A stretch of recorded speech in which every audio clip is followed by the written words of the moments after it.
people can walk away, but God says, I'll never leave you. And if you study that in the Bible, it means 3 times God says, I'll never, never, never leave you. I'll never, never, never forsake you. Don't ever give up. No matter how many mistakes you've made, don't give up. Winston Churchill once said, "Success is not final. Failure is not fatal. It is the courage to continue that counts." And in the face of what often seemed like impossible circumstances, the Foundry family learned how to stand on the rock of faith. You know, we were a little idealistic and probably naive and not really understanding the gravity of what we had tackled or what was before us, the complexity of American inner city and the issues, the attitudes. I would see a lot of beautiful churches with lots and lots of people in there, and they would go in and out of churches, and I wonder if they would ever come and help. There's been many other people in ministries who come over in the neighborhood and try some things, but after a while they gave up and they scattered and they ran. We knew from the get-go it was kind of a daunting task. It seemed impossible. It seemed kind of crazy, and we felt kind of crazy many times. But and you know, people told us we were crazy, but we knew there was a sense of destiny. Like we were up for this. We were built for this. We were built for action. And you know, we read the words of Jesus, and we were just lit up. It does take power, and you got to believe, and you can't just give up. You got to keep the strength to move on. I remember when I first came, expecting quicker results, but it's not. You know, this kind of ministry isn't microwave type ministry. It's like a crock pot. It takes time. For a while there, it really got worse before it got better, and you know, it was there was some trying times and some real lonely times. You know, there was times we just wondered if if anyone saw what was going on down here. It's like being at the scene of a rescue and trying to call out for help, and most people seem to drive by, you know.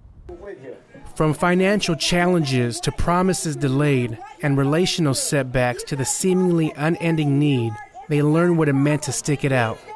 Truthfully, it got pretty rough, and there was times where we were discouraged, and some of our best friends would leave. They'd do the tour of duty, and they were called elsewhere, and some of us were left holding this thing, and you know, there was many times we thought, sure, is this making any sense? Is it making any difference? Because the years would roll on, and we felt covered up in the same kind of sometimes even poverty spirit and depression that hovered.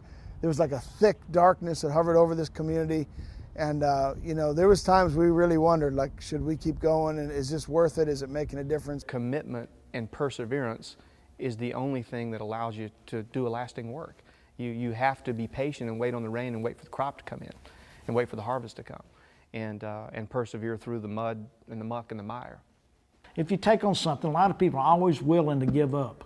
They don't want to continue on. They think they've done a little bit, but it takes more than that. It takes a vision. It takes believing in what you're going to do and do it. I knew it was going to be hard, but I knew I had to do it because it was the right thing to do, because that's what Jesus calls us to. And it was like your faith just, it had to take on legs at that point, you know. And it felt like it was something that I had to just walk out. And it was hard. Like, there's stuff in you that comes up. It's like, almost like they knew your buttons. You know, they would just push that button and you just, you know? It's like you thought you had it together. Oh no. I think one of the toughest parts of doing this work is that not everybody understands, or not everybody sees the suffering that happens in inner cities. And you know, on the outside, I think people think that they should just get a job. If they just get a job and get good education, they should fend for themselves. But it takes a helping hand for them to break through out of the cycle. And it's been years of dysfunction, and someone has to go in there and reach in. The tough part too was just hanging in there day in and day out, year after year, It was probably about 14 years until our neighborhood was transformed, and we're still at it. We still got outreaches and much to be done. It was hard, but you couldn't leave them just like everybody else left them, you know what I mean? And so you do it because it's the right thing to do.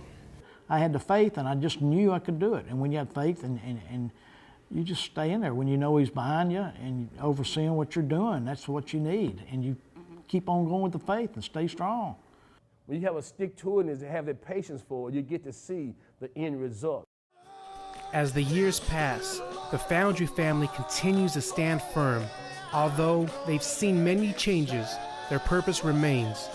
Be a blessing to the poor, a defender of the weak, and a liberator of the lost. With this in mind, they're determined to never, ever quit.